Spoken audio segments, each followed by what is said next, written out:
Hello students, कैसे हैं आप सब। तो आज हम जनरल अवेयरनेस की क्लास में करने वाले हैं major agricultural producing India and world. बहुत सारी क्रॉप्स ऐसी हैं जो फर्स्ट कहाँ पे उगी हैं और फिर इंडिया में वो पहली बार कहाँ पर आई हैं। तो हम देश से पढ़ेंगे इंडिया तक का सफ़र, अलग अलग देशों से अलग अलग क्रॉप्स का। तो ये देखिए, जो राइस है, जो राइस क्रॉप है, वो फर्स्ट अगर देखी गई है कहीं पर तो वो चाइना में इसके अवशेष मिले हैं या पहली बार प्रोड्यूस हुई है। और इंडिया में पहली बार आई है ये वेस्ट बंगाल में, यानी कि पश्चिम बंगाल में। और वीट यानी कि गेहूं और आलू की बात करें हम, पोटैटो की, तो ये भी चाइना में आए थे फर्स्ट टाइम। चाइना का में बहुत सारे आए, ठीक है। और ये उत्तर प्रदेश में पहली बार वीट और आलू को देखा गया था, पोटैटो को। मेज़, मक्का अमेरिका से है, ठीक है। कहाँ से है मक्का? अमेरिका की है। और ये कर्नाटक में पहली बार आई है, अमेरिका से। पल्सेस अगर दालों की बात करूँ तो इंडिया से है दाल, और ये मध्य प्रदेश में पहली बार देखी गई है दालें। और पीनट्स, मूंगफली की बात करें तो ये चाइना से है मूंगफली भी, और ये गुजरात में पहली बार देखी गई है।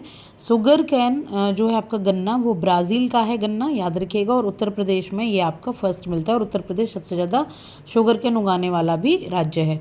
जूट की बात करें तो इंडिया का ही है जूट, और वेस्ट बंगाल में पहली बार देखा गया था। तंबाकू की बात करें तो चाइना से इसकी उत्पत्ति हुई है, और आंध्र प्रदेश में पहली बार तंबाकू को देखा गया था। नेचुरल रबड़ की अगर बात करें तो थाईलैंड की है नेचुरल रबड़, और पहले अवशेष इसके केरला में मिले हैं, ठीक है। यानी कि केरला में फर्स्ट टाइम आई है। कॉफ़ी की बात करें तो कॉफ़ी को तो सब जानते होंगे, मोस्टली ब्राज़ील से है कॉफ़ी भी और शुगर कैन भी, ठीक है। और कर्नाटक में पहली बार देखी गई थी।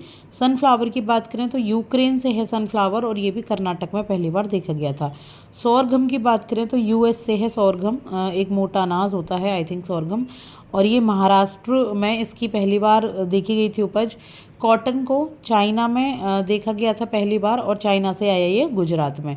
ऑनियन है चाइना का, यहाँ पे जो पहला प्रोड्यूस हुआ था ऑनियन, और महाराष्ट्र में पहली बार इसको देखा गया। टी यानी कि जो चाय भी चाइना की उत्पत्ति है, और आसाम में इसका उल्लेख मिलता है, जो भी है। सोयाबीन अमेरिका से और मध्य प्रदेश में पहली बार आई। मिल्क इंडिया से है और राजस्थान में पहली बार आया है। शुगर इंडिया से है और महाराष्ट्र में पहली बार आई है, ठीक है। और स्पाइसेस की बात करें तो ये भी इंडिया से है और मध्य प्रदेश में पहली बार आई है। तो ये है आज का करंट अफेयर। पसंद आया तो सब्सक्राइब कीजिएगा। Thank you.